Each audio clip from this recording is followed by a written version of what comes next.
All right, everybody. Welcome back. It is the Awesemo.com NHL DFS strategy show. We have what is this, 8-game slate? There's going to be 9 total games. Early one got axed for COVID concerns, so back down to just 8. No showdowns for any of our subs to win until later tonight in the Edmonton game. I think that's the feature showdown. So that game's going to be talked about actually not too much because there isn't a whole lot to talk about. So maybe once we get to that game, we could just talk about like game theory and just like our general strategy when ownership's this high. But anyways, we got 8 games. So just quick review from last night. But first, how you doing, Cliffy? How did last night go for you? I mean, last night probably could have gone a lot worse. Like, I didn't win any money, but I got back about 3/4 of my entries, and I had 0% Jeff Petrie. So on a night where there's one defenseman so far above everybody else on a short-ish slate, when you're at 0%, you still get back 3/4 of your entries. I think you'll take it. So, I mean, I'm not going to complain. I think we're going to run into that problem a lot this year, especially, tonight, again, even though there is a bigger pricing discrepancies, like Petrie and Weber have been so close priced together and they rarely go off at the same time. So like, it feels like you're flipping a coin, and those kind of nights you just got to put them in the rearview mirror, because sometimes you just got to choose and sometimes you pick wrong and you just move on. Yeah. I mean, I basically had one lineup that did well, and otherwise I would have gotten completely smashed. So it was pretty lucky. I'm running crazy hot right now. And so, I'm sure it'll swing in the other direction here. And you won't hear me talk about anything good for a while. And I'll be pretty negative. But for now, it's pretty fun. I mean, if you didn't have Montreal, if you didn't have Petrie, it kind of stinks when that happens, when like there's one guy that's somewhat owned. I think he was like 5 to 10% owned or something. But like you needed him because he just outpaced everyone else at his position. Where you only start 2 of those guys. So it was tough. I mean, Pastrnak, you may have needed him to have some success. Winnipeg won, or I guess the stats line was decent. If you played old Winnipeg won, I think that was the best way to go with Scheifele, Connor, and Wheeler. But kind of a weird slate. Good one tonight, though. So, well, depending on what you want to play, actually, it could be a very tilting one. There's some mixed reviews early on this one. So we're going to start it out with the lowest total game of the night, the Dallas Stars and the Columbus Blue Jackets. 2.6 implied total for the Stars, 2.6 as well for the Blue Jackets. Jake Oettinger and Jonas Korpisalo are your goalies here. This one probably going to go a little bit overlooked, actually a lot of bit overlooked if you're looking at the ownership on the site right now. Big news for Columbus. They're getting their guy, Patrick Laine. He's going to slot alongside Alexander Texier and Cam Atkinson, at least to start with. The rest Columbus looks pretty deep to me. Dallas got to the Stanley Cup last year. I don't know how they did with this kind of roster plus Sagan, but they did. And not starting their starting goalie. So this is kind of a weird game, but is there anything that you want to talk about here off the bat? Well, yeah, the first thing that stood out to me in this game is just how expensive Dallas was, right? Like, they are really expensive. Like, Pavelski and Gurianov averaging over $7K. Hintz is over $6,000, and he has 6 shots in 5 games, I think. Like, that, like, we're talking really, really expensive. It's just getting me off Dallas. Like, if Dallas, like, almost all of last year, all these players were like mid-4s, 5,000, mid-5s. Like, all of a sudden they're at the 7K range because their power play was good for 2 games. Like, all pass. Like, Columbus is one of the least penalized teams in the NHL this year, and they're one of the least penalized teams in the NHL last year. If Dallas only gets a couple power plays, I have a lot of concerns about how much offense they're actually going to generate, because they're not a great shot generation team at 5-on-5. They weren't last year. They're not again this year. Like, this isn't a great offensive team. All the offensive success they've had has been because of the power play. And like I said, Columbus doesn't take a lot of penalties. So, like, even in a game like this where, like, I think the players are too expensive, sometimes I'll go down to the defenseman. But even then, like, Klingberg's almost 7K and Heiskanen's $6,000. Like maybe if it's a shorter slate, 4 or 5 games or something like that, we only had so many options, I might get in on Dallas. But at those prices on the road, like with bad 5-on-5 numbers dating back to last year, like I'm pretty much all out on Dallas. I don't think I have a single player in any of my lineups from that roster. Now again, I do 20. I don't do 250 like Jake does. So, take that with a grain of salt. But like, if you're doing 150 tonight, I don't know how you don't come in under on Dallas. This is just, it's not a good matchup. Like at 5-on-5 on the power play, and they're way too expensive. So I'm out on Dallas. On the Columbus side, I have a lot of interest in what is ostensibly their third line: Jenner, Bjorkstrand, and Roslovic. The reason for that is it's one of those lines that you can fit in with McDavid and Draisaitl. So it's pretty obvious what my strategy is going to be here tonight. And also the other thing that kind of gets me on them is that they should be matched up against Dallas' second line. Early returns on that Dallas second line has been poor defensive numbers, and that's not hugely surprising considering Pavelski's in his late 30s. Gurianov's not known for his defense. So I kind of like that Columbus third line is perfectly correlated on the power play. Roslovic, Jenner, Bjorkstrand. They're super cheap. Like you can fit them in with McDavid. And they're going to be matched up against Pavelski and Gurianov. So that's kind of where I'm going. Like, I understand wanting to get in on line A. It's his first game of test year. It's not a bad line. It's good correlation and all that. I just don't think it's a good matchup up against Dallas, and I think people are going to be kind of excited to play him for some reason. This is a way worse situation for him than it was in Winnipeg. Like, I don't know why people would be excited about line A in Columbus. Like, this is considerably worse for his fantasy upside. Like, I don't have a ton of interest in him at 7K playing for this team. So, give me some Roslovic, Bjorkstrand, Jenner, Jones. I'm going to mix in some Foligno to get some more out of that power play stacks. Give me some Korpisalo as well. I'm going to be using him, not a fair bit, but he's one of my more popular goalies here tonight. Is it Korpisalo or Merzlikins? I think it's Korpisalo. Korpisalo. Yeah. So Korpisalo, I have a fair amount of here tonight. So that's kind of where I'm at. I'm off of Dallas completely. I like Korpisalo here tonight, and I'm going to be using mostly that third line, the Bjorkstrand, Jenner, and Roslovic line, or some mixture of them with Seth Jones. Yeah, and if you're looking at the lineup builder, I'm looking at it right now. Sometimes the lines get mixed up. So yeah, you're talking about the Roslovic line is the one that you like. That one showing the second line, and the Domi line is the third line. It doesn't really matter here. I think all these lines are going to get a decent run, the top three for Columbus. So I think like any of them are in play. I wouldn't have a problem stacking any of them, especially because with the second and the third line specifically, they fit with Edmonton. Like you can do a two-man Domi, Foligno. I know that's not super enticing, but at least they're cheap. They play together 5-on-5 and both get some power play time. So I can see myself doing stuff like that with Columbus. If I'm trying to get to a bunch of Edmonton or another, like maybe Carolina power play stack, something more expensive.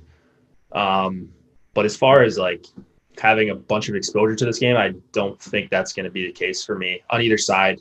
Like the only thing to like, I guess, about Dallas is their ownership, but like they still have to basically outscore Winnipeg, but Edmonton as well at these prices. So I just don't see that being very likely. I think I haven't checked on them in the top stack, but I'm assuming they're a little bit under-owned, but still very low chance of being the top stack at this price. So yeah, we have them under 5% as a top 2 stack and outside the top 10. Like nowhere's at that price, nowhere's close. Yeah, no thanks. Even as a 150 maxer, I can't see myself getting to much of the Dallas side. You mentioned Klingberg's price. Hiskinen's up to 6K. Just the pricing's broken here, it looks like, on DraftKings for these stars. So I'm just going with some shares of each of the top 3 lines for Columbus. That Roslovic line does look like a pretty good value. So I like the call there. And then the defensemen, they're both fine. Jones and Werenski, they do correlate better to specific lines, though. So Jones is going to go better with the Roslovic line. Werenski's going to go better with the Tessier line. If you're going there with line A in his first game as a Blue Jacket. Yeah, and one thing I wanted to say about Seth Jones, he used to be like a multi-cat stud, but I don't think people realize his shot rate has fallen off a cliff. Like 3 years ago, he's at 3.1 shots per game. 2 years ago, it was 2.5. Last year was 2.2, and this year it's 1.9. It's been a steady decline for 3 years. Like, he's not the same defenseman he was 3 years ago. So, like, I'm using Jones because I'm putting him in with my Columbus power play stacks, but I wouldn't want off him. If I was one-offing a defenseman here, it'd be Werenski. All right, let's go to the Canucks and the Canadiens. 2.8 implied total for the Canucks, 3.3 for Montreal. It's expected to be Demko and Allen because Holtby and Price went last night. These two teams played in Montreal, so they're just running it back. We've seen this a bunch of times. I think a pretty good idea of what the matchups are going to be here. I don't see this one going that much different for these teams. So I think Montreal is going to dominate the possession until maybe it gets out of hand again. Their top three lines are more than in play for me. I know the second line doesn't project very well, but do you like Montreal again on a much bigger slate than last night? And then is there anything on the Vancouver side that you like? Oh, yeah, I like Montreal again here tonight. But I think we kind of saw the problem with Montreal last night as far as stacking goes, right? Because they do split up their guys on the power play quite a bit. And they do move like their centers around and stuff like that. So like even though they scored 6 goals last night, their defenseman was the only guy with a 3-point game, right? Like there's going to be some nights where they spread out because they are 3 pretty good lines. Like Montreal's 3 top lines are 3 pretty evenly, spaced out and matched lines. The way that the matching went last night was they actually put Phil Deneau out against Bo Horvat, and then they put the Nick Suzuki line out against Elias Pettersson. But like honestly, I think for matchups, I don't think either one of those is good for Vancouver. Like those are like the top 6 got completely run over last night. But I'm going back to my Montreal 3 again. Kotkaniemi's price kind of went back up. But it's another one of those stacks like him and Perry and Romanoff or something that you can fit in with your McDavid Draisaitl stacks later. So that's kind of why I'm on them. If I wasn't on the Montreal third line because I'm using them with McDavid, I'd probably gravitate more towards the Deneau line. The reason for that is because they're probably going to go up against the Horvat line. I think the Horvat line is worse defensively, especially with Hoglander there. As a rookie, rookies usually aren't very good defensively. Tanner Pearson's not great. So I think that's kind of where I'm going, is that I would rather have, like, if I'm probably, like, for me personally in my lineups, I'm going to have mostly, if not all, just Montreal 3 because I'm going heavy McDavid tonight. If you're taking one of the top Montreal lines, I'd probably go towards the Deneau line just because of the Horvat matchup. And I just think that's easier in-game matchup. But honestly, my favorite stack out of the whole game is the Vancouver power play. We saw, back when these two teams played early in the season back in Vancouver, we saw that one game from the Canucks where they scored like 4 power play goals or something like that, or 3 power play goals. Like this is legitimately one of the best power plays in the league. And we know the 5 guys that are going to be on it. And we know one of the lines is perfectly correlated. We know that they're not super expensive. And like Jake Allen, like I think he's a step down from Carey Price. Like it depends how you view Carey Price. Like I'm not as high on him as some other people might be, but I still think Jake Allen is a step down here. So I'm kind of digging this Vancouver power play. Like outside of, like, I'm going pretty heavy McDavid. Outside of my McDavid lineups, the Vancouver power play is my second highest exposure. So give me some of that Vancouver power play in Montreal 3 here tonight. Looking on the blue line, I mean, I guess you're fine to go back to Nate Schmidt if you want, but I think we're kind of sticking. Like Shea Weber's price came down, so I think Weber over Petry's probably the play here tonight.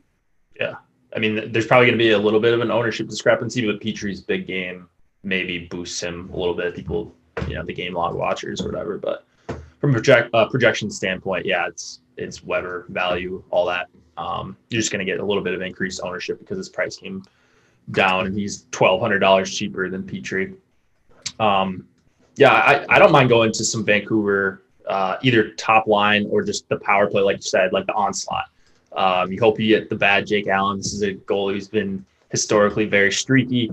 And so I don't know, that's probably just a narrative thing. That's probably terrible analysis, but whatever. It's an 18K line that you can't fit in with like the great parts of Edmonton. You can't fit them in with McDavid and Draisaitl. So even if they don't outscore them from a raw point perspective, I guess the thing that I'm doing in my non-Edmonton lineups is just kind of relying on like a balanced build. And so an 18K line, you compare them with another 13, 14K line at 5-on-5, and you hope you get the two lines that really outperform their projection here. And so I think Vancouver is one of them. I also think that any of the three Montreal lines are capable of dominating at 5-on-5 here. So that's kind of like I really like this game, specifically the Montreal side. But right now I'm over on Vancouver, Vancouver's top line, because they're getting basically no ownership. And so I like this game a lot. Quinn Hughes for Vancouver, if I'm going there, perfect guy to add in. Pretty dangerous on the power play, but you're more relying on assists. He is shooting a little bit more this year. So I guess you're probably okay using him as a one-off, but I much prefer to use him in a Vancouver power play or Vancouver one stack. So yeah, I like this game a lot. I just kind of hope I land on the right parts of it. So that ownership for Montreal too is really, really low for a line that's been good at 5-on-5. And you get Suzuki and Drouin on that top power play. So looking forward to playing a bunch of parts of this game. Yeah, what about Demko? You like him at 7,100? I mean, as a correlation play, I suppose, like, they just give up so many shots. Would they give up 40 shots last night? Yeah, but that's what we're looking for, baby. Yeah, exactly. So, yeah, if you're playing Vancouver power play or Vancouver one, if you want to throw in Demko, I have absolutely no problem with that. I usually don't put too much thought into the goalie position. So anyone that's near the min salary, the floor salary for a goalie, has got some talent and he's going to see volume. Yeah, I'm in on that for sure. He could lose and potentially be like a top 3 or 4 highest scoring goalie on the night at 7,100. So yeah. Let's go to Carolina and Chicago. 3.4 implied total for the Hurricanes. 2.5 for the Hawks. Reimer and Lankinen are your goalies. Speaking of goalies, Lankinen, he's won a handful of starts recently. Seems like they're done with the Subban experiment, at least until Lankinen cools off. 2% ownership. He's going to be 7,200 against a team that over the last few years, they've put up as many shots and shot attempts as anyone. So he might be another guy that we're looking at.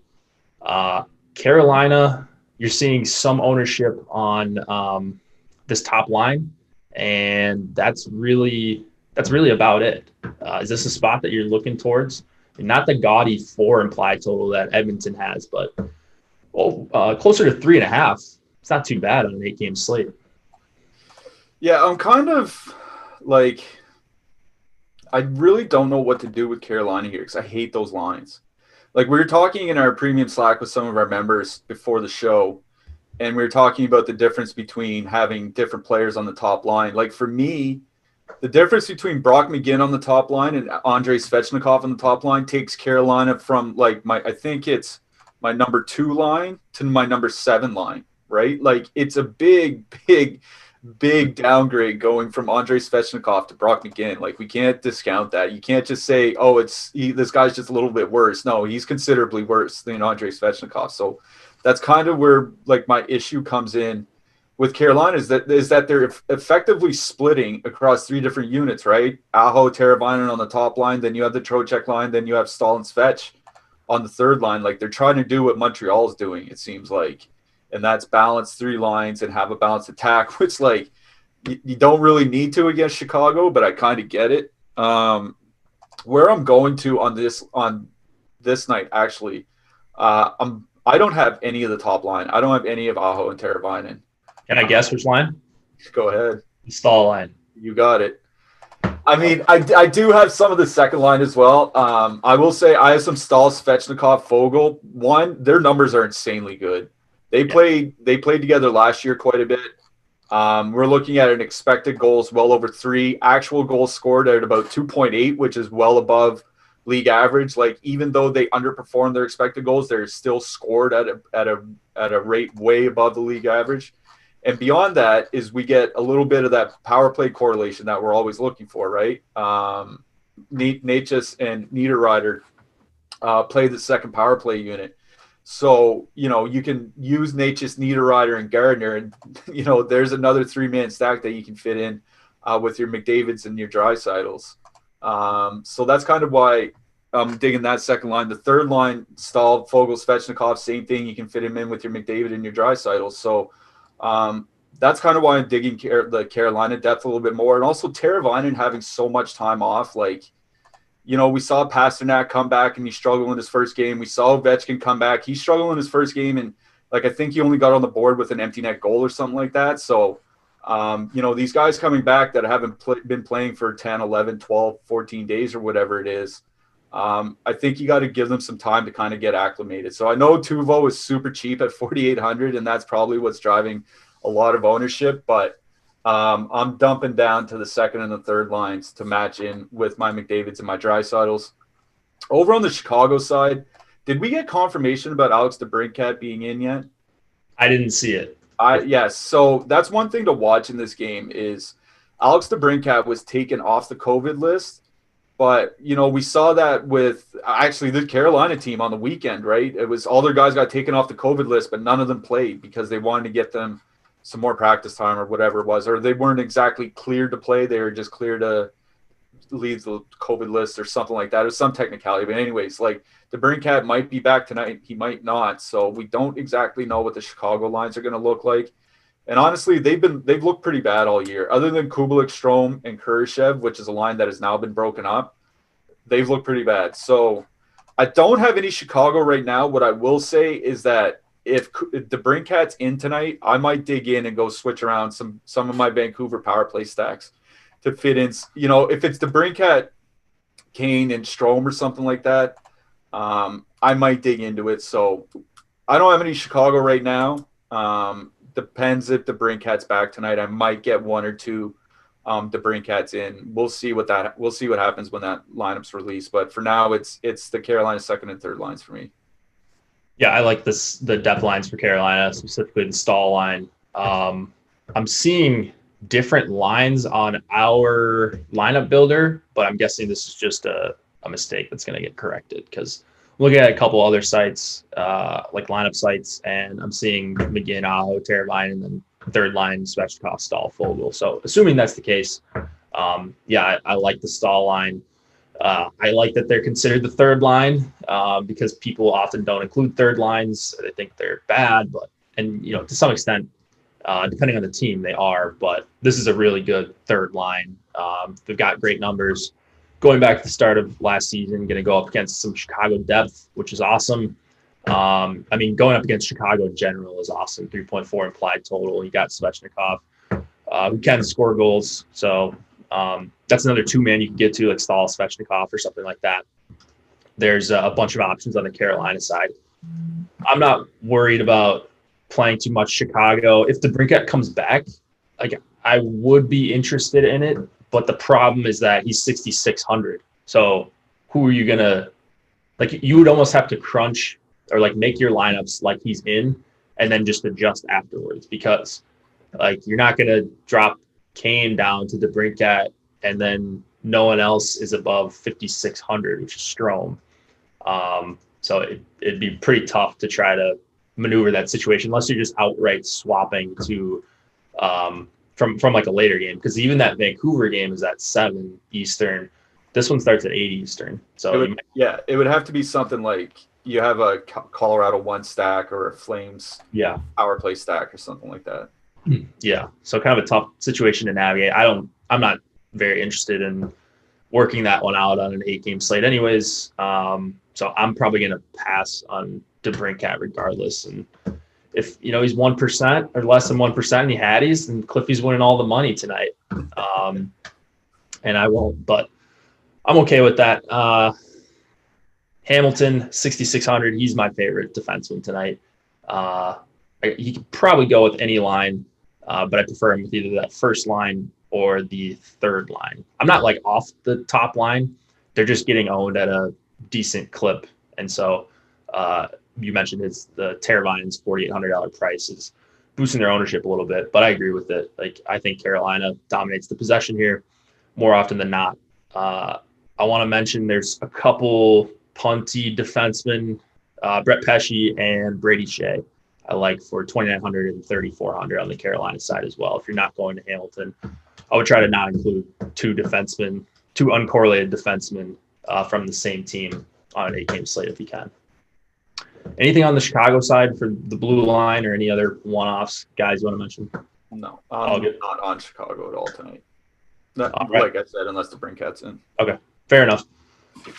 Arizona, St. Louis, 2.2 implied total for the Yotes, 3.2 for the Blues. Darcy Kemper and Jordan Binnington are your goalies.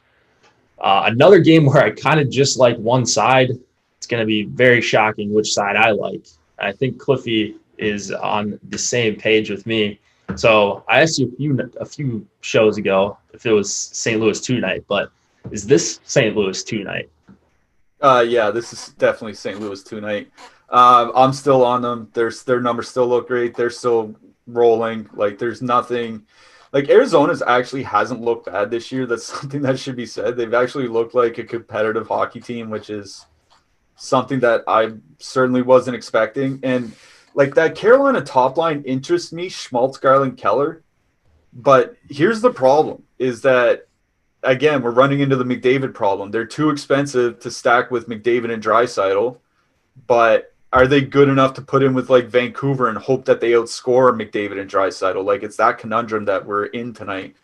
So even though I kind of want to use Schmaltz, Garland, Keller, like I'm out. I'm going to be going back to the St. Louis second line, Shannon Schwartz. Like Kairu's price has come up a lot. He's priced almost right up with Schwartz. And Kairu's still only playing like, I think, he double-dogged last game, but I think he only played 12 minutes. So, like, you can't really expect a ton out of a guy playing 12 minutes a night. So, like, you can leave Kairu off. I'm completely fine with that. You can use some sort of St. Louis power play stack if you want to add in Perron or whatever. But, yeah, this is one of the stacks that I'm going to in my lineups that aren't my Edmonton lineups for sure. One thing I want to mention about Arizona, though, is Jordan Osterley. He was a guy that we talked about quite a bit last year because he got a lot of power play run. He actually got more minutes than Jacob Chikrin in their last game out against Anaheim. He played 23 minutes, and he's running their second power play unit, and they're pretty much splitting their two power play units. So Osterley, 3,500, 22, 23 minutes, getting a good amount of power play time. He's one of my favorite lower priced defensemen here tonight. But other than that, I don't have much from Arizona other than him. I do like Darcy Kemper, assuming Kemper starts here tonight. I'm going to be in on Kemper just because of his price, and I think, it's a good matchup. Not that it's a good matchup, but it's as good as – I don't know how to explain it, but, St. Louis doesn't – Yeah, that's kind of it. I know St. Louis has put up 6 to 7 goals at time this year, but they're not a team that I generally worry about putting up 6 to 7 goals. They're not a Colorado or Tampa Bay or something like that. So, I'm in on Kemper and Osterley. I'm in on St. Louis too. St. Louis power play, I should say more specifically. I do have some Perron and O'Reilly that I'm mixing in. That's where I'm going here, but not a ton because, like I said, I can't fit them in with McDavid, and I'm playing McDavid tonight. Yeah, and I like what you said about St. Louis. The second line, you can include Kairu. You don't have to. 4,500 only playing, not even the teens in some games. That's a little bit difficult. You got to hope that he dongs in his 12 minutes or 13 minutes. I think you can play either of the St. Louis lines at 5-on-5, and I'm also going to be stacking some full power play St. Louis stacks and hope they get one of those 6 or 7 games and that they outscore Winnipeg's power play. Because again, they're impossible to play with if you're taking the most expensive guys, unless you're just going 3-3 with a couple punt defensemen. I think it's possible with St. Louis 2 and Edmonton 1, but then you're leaving off Draisaitl, and people don't really like to do that. Not going to be too many people doing that tonight. Cruz also 5,700. I wouldn't play him without either one of the top 2 lines in my lineups on DK, just not a peripherals guy. You mentioned Osterley. Do you know, is Gross, Jordan Gross, is he new? Is he a rookie? As far as I know. Yeah, because I hadn't seen his name in my sheet before, and he was a guy that popped up as the guy that has just taken a decent amount of shots. He's played like 2 or 3 games, but I think I looked up his numbers, and he's like not even a half point per game player. So I didn't know if you had any thoughts on him, but he's 2,900. He's a guy that I got to. Yeah, well, my thought is like we talked about Kyle Capobianco a couple games ago. My thought is that Capobianco is a better defenseman than Jordan Gross, but Capobianco's not playing, so it doesn't matter. Yeah. Parayko 4,800. Vince Dunn's down to 2,800. Not going to be owned if there's ever a Vince Dunn spot. Maybe it's here at 1.3% ownership. Maybe he gets a game where he plays 18 minutes instead of 13 or something like that. But yeah, do you like the third line at all for St. Louis? I guess we kind of skipped over them. Not really. As weird as it sounds, like I don't like it that much without Tyler Bozak there.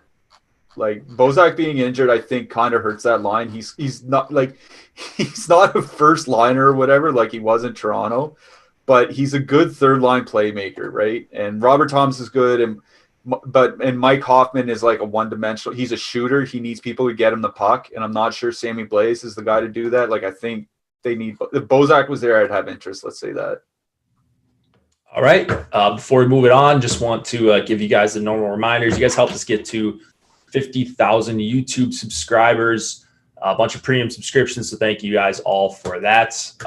If you could, please hit the like button. That really helps us out. Subscriptions also are huge for the YouTube channel. Hit the notification bell. You'll know when we go live. Other stuff we've got going on right now. We've got a new Awesemo NHL account. So it's just at Awesemo NHL. If you want to go give that a follow, that's where you're going to find out late news that happens after lock, anything that we've got going on that's urgent in the premium Slack chat. We've got NBA projections and NHL projections for free today. So go check those out if you have not already.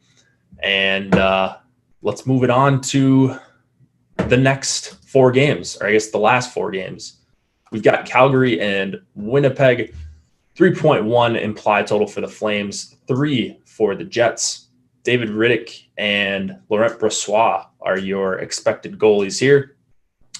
We saw this one last night. Calgary won in a shootout, if I remember correctly. Yeah, Winnipeg tied it up late. That's right.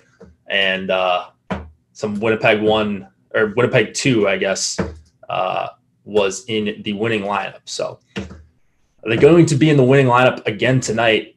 Not seeing crazy ownership, but kind of a little bit on the top 6 on both sides here. Yeah, this is a weird one because I think we're going to have to be concerned about lines here. Calgary changed up their lines and went almost exclusively Backlund, Tkachuk, Mangiapane in the third period last night. That would be a line I'd have interest in, but we don't know if they're going to be together. They moved Sam Bennett up to play with Sean Monahan and Johnny Gaudreau. I'd have less interest in that line. For me, if it's Tkachuk, Backlund, Mangiapane, that would be the line I would go to, but we don't know if they're together. So my Calgary stacks right now, I think I have one Backlund, Tkachuk, Mangiapane line because I have another line that I can swap to. Other than that, I'm just power play stacking them because we just don't know what the lines are going to be for Calgary. And it's a shame because I think this is a pretty good spot for the Flames. I mean, the Flames rolled last night. If you watched the game or if you looked at the numbers, either one would tell you Calgary controlled the game last night. One thing I want to mention about that game is that Winnipeg didn't hard match. Mark Scheifele didn't see 50% of his ice time against either Johnny Gaudreau or Matt Tkachuk, which means they weren't hard matching against either of the top 2 lines. So as far as line matching goes, there's really no telling what's going to go on here, but with the way that Winnipeg has their line set up, I don't think it matters a whole lot. I don't think there's no line that I'm looking at Winnipeg and be like, oh my God, I have to avoid this line tonight. It's such a terrible matchup. So I'm not too concerned about that.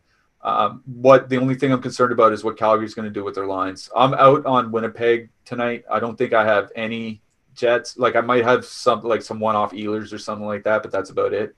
I'm mostly on Calgary power play here tonight.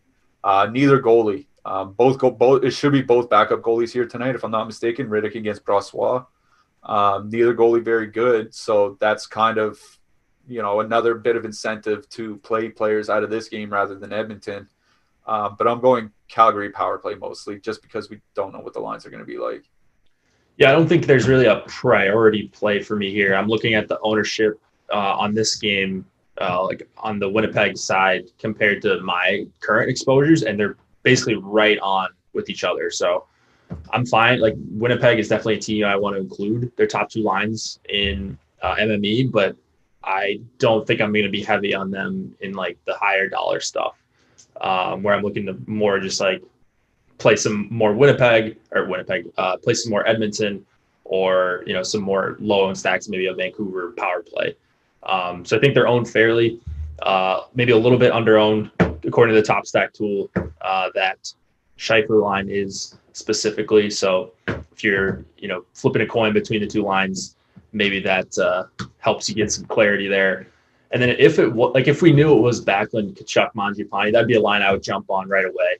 It's cheap, and not a lot of people are going to have it. So what I might do, what I'm probably going to do is just play like crunch like the Calgary lines are what they started as last night, and then just be ready to adjust if they come out, regardless of how I'm doing after basically one period of a handful of games is when you're going to get this news. So I would swap to that line a bunch. Like I would go out of my way to do it if I could, because that's not only going to be a unique combo, but that might be a way where you could get more exposure, like an extra McDavid or an extra Draisaitl that many people won't have. So now that I'm thinking of it, it might be worth it to just crunch my lineups like it is Backlund, Tkachuk, and Mangiapane. Because not that many people are doing that. Maybe some people are now that you said that, now that we've talked through a little bit. It's not a bad idea. Even us talking about it, I can't imagine that trio is going to be more than 1% tonight. No, yeah, it's not going to be. Like maybe a few people watching the show do, maybe a few other people that have thought the slate through have thought about that. But yeah, like it's not a bad idea to do it. You need to figure out some way to be weird with Winnipeg tonight if you're just slamming them, because they're going to be above 50% in some of the higher dollar stuff. I'm almost certain of it. A 9K McDavid, and Draisaitl is what, 8,700? Yeah, crazy times. But that's all I've got for this game. Anything else you want to mention? Did we talk about defensemen at all? Pionk, Morrissey, Gio, Matt Anderson, Tanev scored a goal last night. Yeah, I'm putting Anderson in with my Calgary PP stacks, but other than that, like, there's not a ton out of this game for defensemen that I really like. Pionk is fine if you want to get a bit different with Winnipeg and avoid Morrissey. That's about it. I'm not using either goalie. Pionk always grades out well in our projections. Is he a peripheral player? Like, he doesn't really strike me as a guy that gets a ton of blocks, gets a ton of shots, maybe just gets enough of both. No, he's not really known for his peripherals. Like he can put up a couple shots a game, but he doesn't block a lot. But for right now, it's his ice time. Like he's getting 23, 24 minutes a game. Yeah, makes sense. All right, let's move it on to Minnesota and Colorado. Depleted Minnesota team, and then a Colorado team that's missing their best player, one of the best players in the NHL. So for the Wild, I believe it's going to be Talbot, and then Grubauer is confirmed for the Avs. 2.5 implied for the Wild, 3.1 for the Avs. What is going on with the Wild lines? There's like 5 guys that I have barely heard of on this Minnesota team out of their 18. And one of them I only know because I went to the same high school as him. So really there's like 6 guys. And then Colorado's basically just moving around their centers here. Sheldon, is it Dries? He's playing. He wasn't in the lineup before, so he's going to slide in as the fourth center. Tyson Jost going to center Nichushkin and Donskoy. Kadri staying with Saad and Burakovsky. I thought he might move up. That would have made it a little bit more of an interesting price point. And then Comfer is going to go from line 3 to line 1 with Landeskog and Rantanen. So what does all this information do for you here? Okay, so like I'm pretty out on typical Minnesota scores, which is Parise and Kaprizov. Because one, they split them up on different lines, which is super annoying. They're like with Kevin Fiala still out. Like remember, Fiala got suspended. So with Fiala out, their two best wingers are Parise. I'd say they're only two good offensive, like real good offensive wingers are Parise and Kaprizov, and they have them on different lines. So like I just have no interest. Like, I'm not going to go stack Victor Rask and Gerald Mayhew just so I can play Kaprizov. You know what I mean? Like, I'm just not doing that. So I'm out on those two lines. It's the Eriksson Ek Greenway Hartman line that actually kind of interests me here. One, it's their price, right? Like, they're just over 10K, so you can fit them in with your McDavid lines. Two, like, Eriksson Ek and Greenway, generally speaking, have been really good together going back the last couple of years. Not necessarily known for their offense, but again, at that price range, when you're talking about 10K so they can get up to McDavid, like you don't need them to go out and put up 4-point nights, right? Like a goal and an assist is like way more than enough. So I kind of like that they're going into the Colorado 1 matchup as well. I think that's the matchup that's going to happen. Landeskog's defensive numbers have kind of slipped as his career's age. Rantanen's never been a great defensive player. They should go up against, I think they'll face Cale Makar and Bowen Byram. That might be a tough matchup, but like there are only so many spots you can go if you want to fit in McDavid and Draisaitl and those guys. So that's kind of where I'm going here is Eriksson Ek, Greenway, Hartman. Their numbers, like a lot of their numbers are without Hartman, but Eriksson Ek and Eriksson Ek and Greenway played well together, generally in a shutdown role, but like they're getting a ton of minutes. They played like 18, 19 minutes each last game. So like 19 minutes, I don't care if Greenway's not a good offensive player. If he's playing 19 minutes and I can fit him in my McDavid lineups, I'm going to do it. So I'm out on Colorado tonight, actually. Like I'm not stacking their lines. Like people are going to go after John for Tomfer, and I just don't think like it is such a massive downgrade from McKinnon to JT Compher. Like this isn't Compher sliding into Kadri's role. This is Compher sliding into McKinnon's role, and we're expecting Rantanen and Landeskog to still like produce 3-point games against a Minnesota team that is really good defensively. Like this is a tough matchup for Colorado. I have no interest in paying nearly $8,000 for Mikko Rantanen with Nathan McKinnon out of the lineup. So if you wanted like dumpster dive, if you want to do like a Kadri Saad 2-man to fit in with McDavid or something like that, like I'm fine with it. But I'm not power play stacking Colorado or anything like that tonight. Honestly, out of this game, the only line stack that I have is Eriksson Ek, Hartman, and Greenway. Okay. Wait, who's slotting in on the top power play with McKinnon out? I assume it's going to be Compher. Okay, so they're fully correlated. Yeah. Because Compher played on the power play earlier in the season, didn't he? When I think because they're like the first few games they're switching around Kadri at times, like they were going with different guys on the top PP unit. I think Compher got like not a lot, like I'm talking like 2 power play opportunities. So I'm just assuming he takes that role. Okay. Yeah, I mean they're fully correlated. If you can stomach the price, which I don't blame you if you can't, especially on Edmonton 1 chalk night. You're going to feel pretty dumb if you get 1 goal out of Colorado 1 without McKinnon and Edmonton goes nuts. Right? Like, do you want to pay $18,000 for Colorado 1 without Nathan McKinnon? Like, not really. No, I mean against Minnesota too. Like, it's not like it's Ottawa or Florida or Nashville or something or Detroit. Yeah, I think and Minnesota's game plan is going to be let's just try to slow it down. Like they don't have much scoring to start with. One of their best scoring defensemen's out, Dumba, for who knows how long. I mean, they still got Suter, Spurgeon, Brodin. Maybe Soucy's going to be good. I don't know. Ian Cole, the guy they just traded for. So, yeah, I don't think they're terrible defensively. Kaprizov, I mean, 5,200, if you wanted to one-off him, that's fine. I think I agree with you as well on the Eriksson at Greenway Hartman line. They just played a ton last game.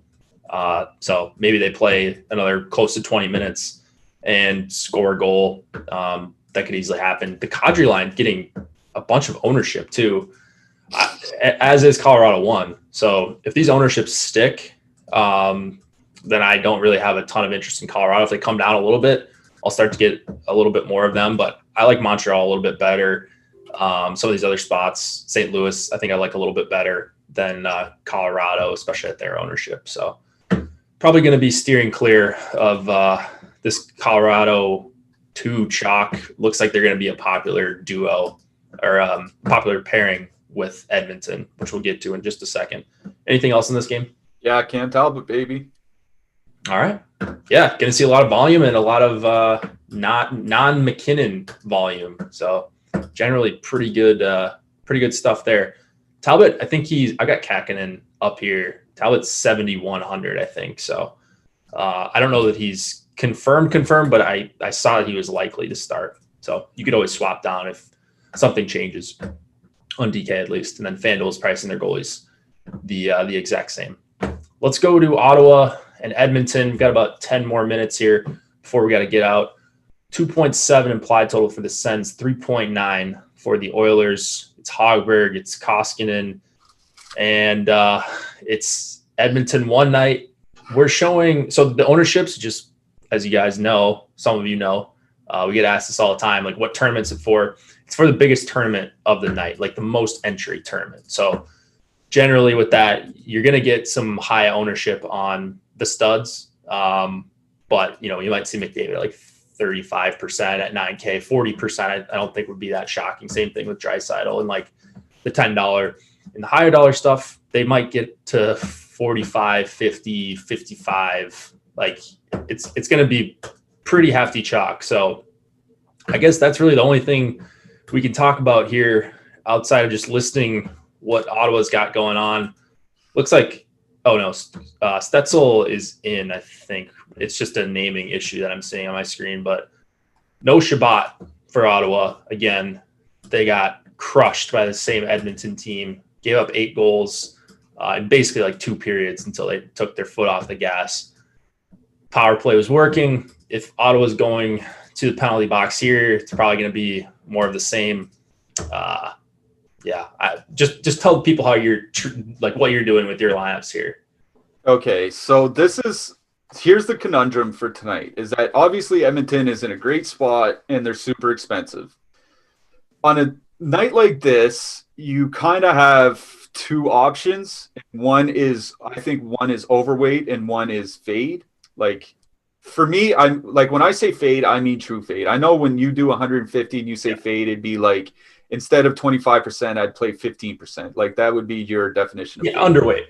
I try not to say underweights. Yeah, that's a better term to use. So you'd be much underweight. Like when I say fade, I mean genuinely fade. Like 0% McDavid in my 20 lineups.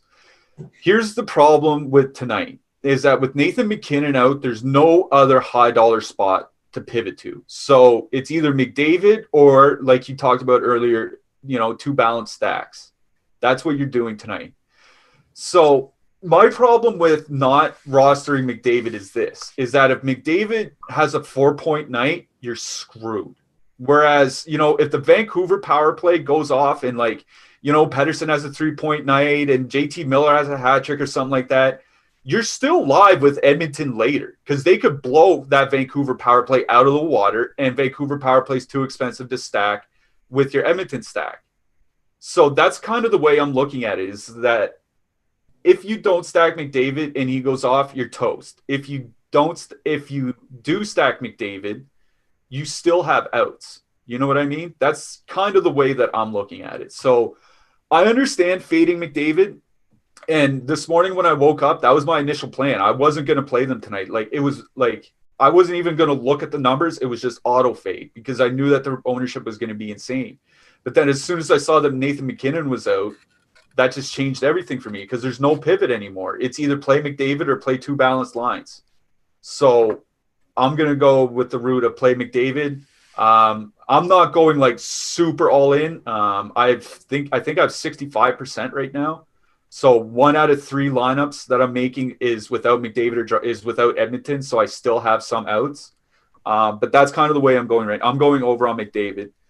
What I will say about this matchup is 2 things. One, Ottawa crushed them at 5-on-5 in that game. Not all. Edmonton scored half their goals on the power play. They got their 5-on-5 goals in it as well, but let's not forget Ottawa scored 5 goals in that game themselves Kachuk Norris and Connor Brown, that line absolutely throttled the Draisaitl line at even strength. Kachuk was 87% expected goal share. Josh Norris, 83%. Connor Brown, 81%. Like, they rolled that Draisaitl line. So while I am in on the McDavid line here, I'm mixing in that Ottawa top line with them as a game stack, and I'm using that Ottawa top line in other stacks as well, like Vancouver power play. Yeah, I think like I'm not a huge proponent of the game stack, but I think here it does make some sense just because Ottawa is one of the teams that you've got multiple lines that you could use with Edmonton, and they're obviously an awesome play right now. I'm planning to have like closer to 30% of my lineups with Edmonton stacks, Edmonton 1, Edmonton power play, some sort of combo. Like, you're just trying to avoid dupes with the Edmonton that I have. Like, give me a 2v2 away from a popular lineup, and just sacrifice some projection with them is kind of the what I'm trying to target here when I do play Edmonton. I don't think you need to fade them.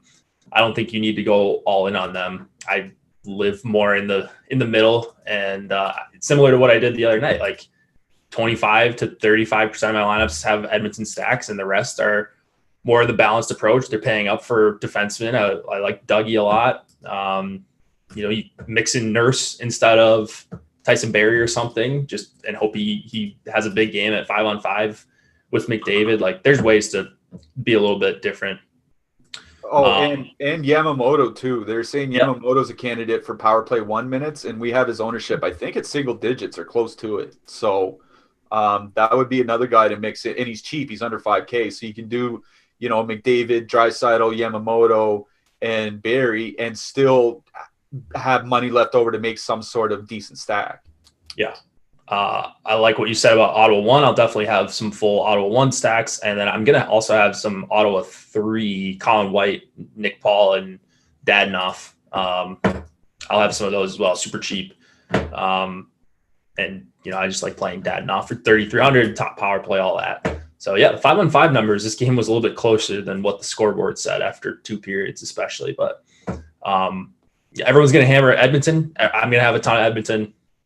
You just hope the chips fall where they may, I suppose, and you hope that you get the absolute nuts because that's what you're going to need if Edmonton goes off. So this is going to be one of those nights where guys score 200 points. If Edmonton scores 6 goals here, and everyone, like, there's going to be Reddit threads of people complaining that they didn't cash with 150. Well, yeah, because you played all the chalk and you had 2 zeros in your lineup. So just be prepared when Edmonton goes nuts. There's going to be a lot of tilting, I'm sure. All right, we've got just a couple minutes left, but this last game is not great. So it's the Ducks and the Kings, 2.6 implied total for the Ducks, 2.8 for the Kings. Gibson, Cal Peterson, those are your expected goalies. One thing that you like here, anything? Yanni Hakanpää. Who's that? Oh, defenseman for Anaheim. He's been averaging a shot block bonus for the last 5 games. I'm in on Yanni Hakanpää tonight. All right. That's not where I expected you to go. We got another minute. So anything more that you like in this game? Yeah, I do have him as a one-off. I do like John Gibson in net. I don't mind using the top Los Angeles line because they play a pile of minutes together and they're fully correlated and they're reasonably priced. So you can mix them in with like your Vancouver power play or something like that. So don't mind the LA top line, but maybe like 1 or 2, 5% of your lineups or something like that. Not heavy. I like the LA one. The problem is just their ownership. They're pretty popular tonight. They are fully correlated. Like, there are some things going with them, and they're a little bit difficult to fit in with Edmonton one. So maybe just not the cookie cutter Edmonton one, LA one. Like, those be some lineups I tend to stay away from. But yeah, it's just going to be secondary parts of this game. The only reason that I would have parts of this game really is just to get in more stacks that I like elsewhere, whether it's Edmonton, whether it's Carolina. Like, they just fit nicely with a lot of other stuff. So it's not really about liking anything here, especially not LA1 at 15% ownership in total. So anything else that we failed to mention here? No, that's it for me. All right. Perfect timing. Thank you, everybody, for joining. There will not be a show tomorrow. It's only a 2-game slate, and it starts early. So just be aware of that. We'll still have projections, ownership, all that kind of stuff. NBA coming on right after this. Good luck tonight, everybody. We'll catch you all in Slack. Good luck.